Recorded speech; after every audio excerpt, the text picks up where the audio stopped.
Hello, everyone. Welcome back. My name is Betsy, and this video will be focusing on the Kabbalistic Tree of Life. I admit these videos are starting out bare bones because I am just learning how to do all of this stuff, but I really wanted to have this conversation. And I realized that if I kept waiting until I understood how to use the camera better, and how to edit better and all these sorts of things, it was probably never going to happen. So bear with me, please, and hopefully they will keep getting better as we go. So the Tree of Life. Ah, I don't know if, like me, when you first laid your eyes on the Tree of Life, here's a picture of it,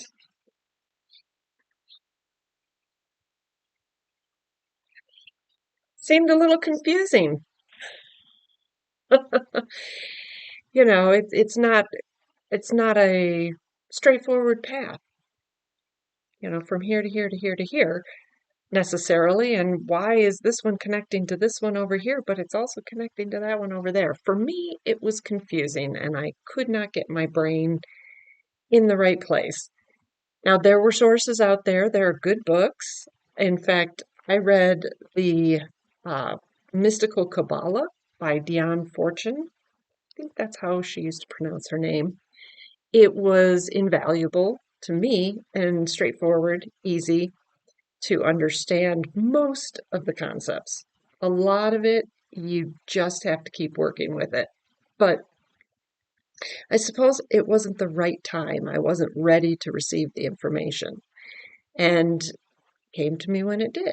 So today I'm going to go over basically what the circles on the Tree of Life, they're called sephiroth. They are essentially states of being. And since we're discussing the archetypal mind, the archetypal mind portion is the lines between the sephiroth. So we really have to understand the different states of being to start to grasp how the archetype fits in there, what it does, why it's there, how it works, that sort of thing. So let's get started.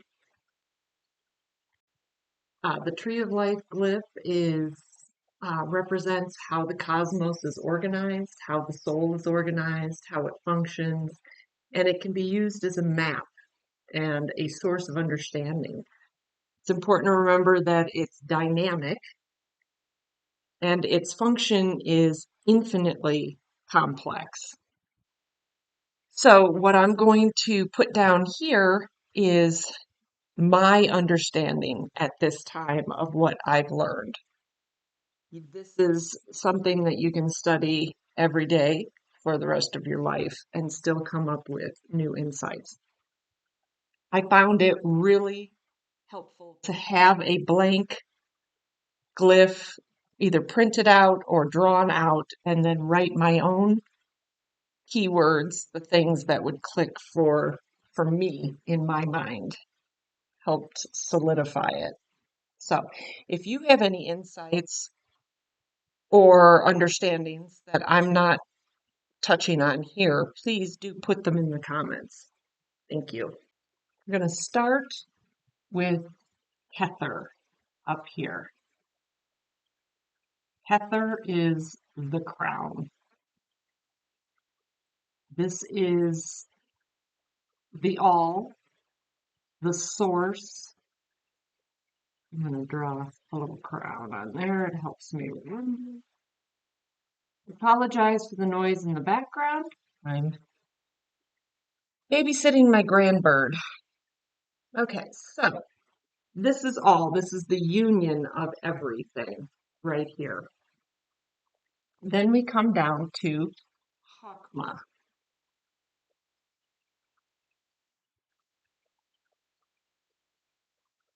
Now again, these circles, the sephiroth, are states of being.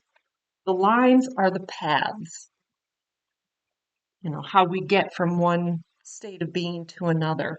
And when I'm going through this, I'm going to go down and follow the path of the lightning strike.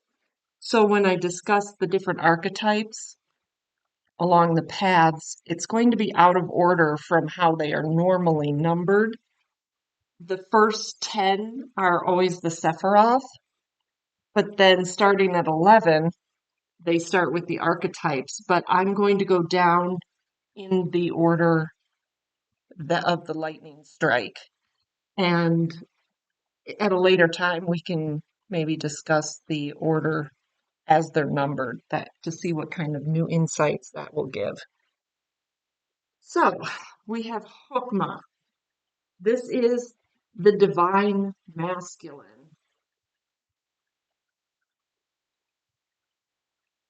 This is the father. This is the kinetic force. Okay, that individualized spark that comes off of the all, and it's called wisdom.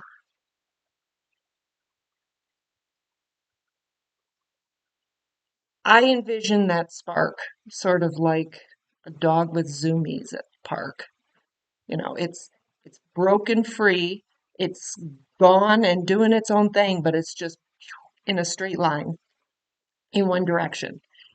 And it's just going to keep going unless something happens to sort of rein it in and give form to its force. So that's when we go over here to Bina. And that is the divine feminine. She gives form to the force of Hakma. This is the superior mother.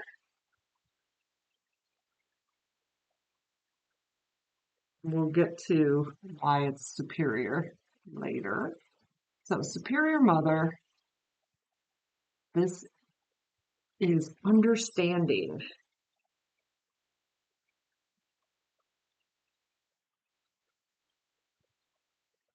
And it gives form to the wisdom so that it can be used. I mean, force without form is just wasted energy, but form without force just really can't do anything. It doesn't even exist. So, pardon me, the path of the lightning strike is this line here. The energy comes off of Kether to Hokmah, and then it goes over here, and that force is captured in form. Okay, and at this point, you see we have a triangle. This is called the supernal triangle. It's also known as the spiritual triangle.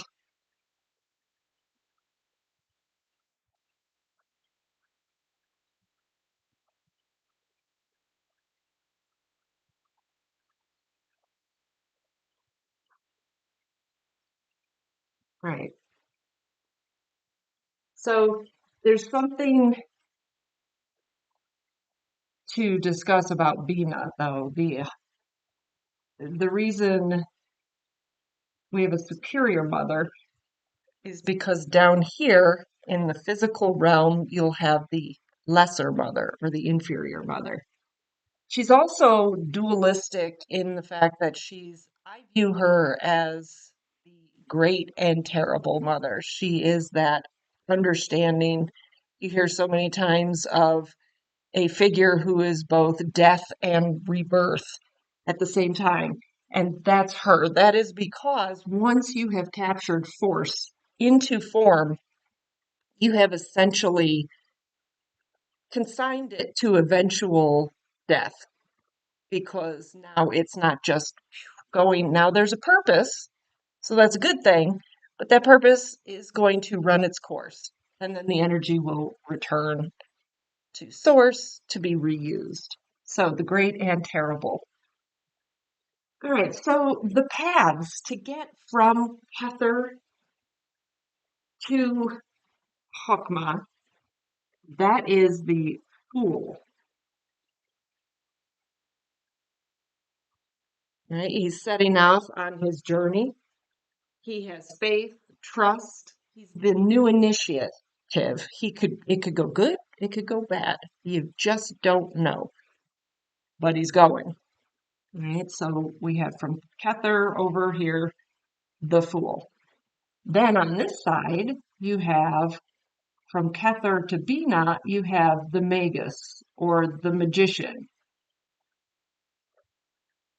Okay?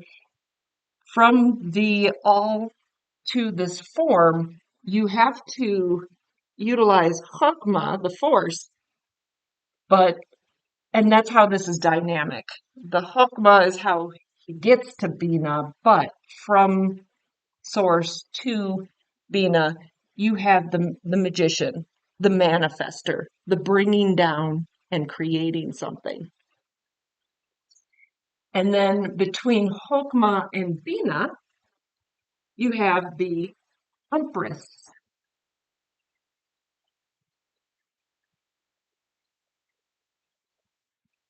And that's that concept of creation, fertility. It's the male with the female working together to create. This is manifestation. Okay. Now, but before we go any further, we have to point out that right here we have what they refer to as the abyss. This is that veil that separates between the divine and the material world. So this is the abyss. Put it over here.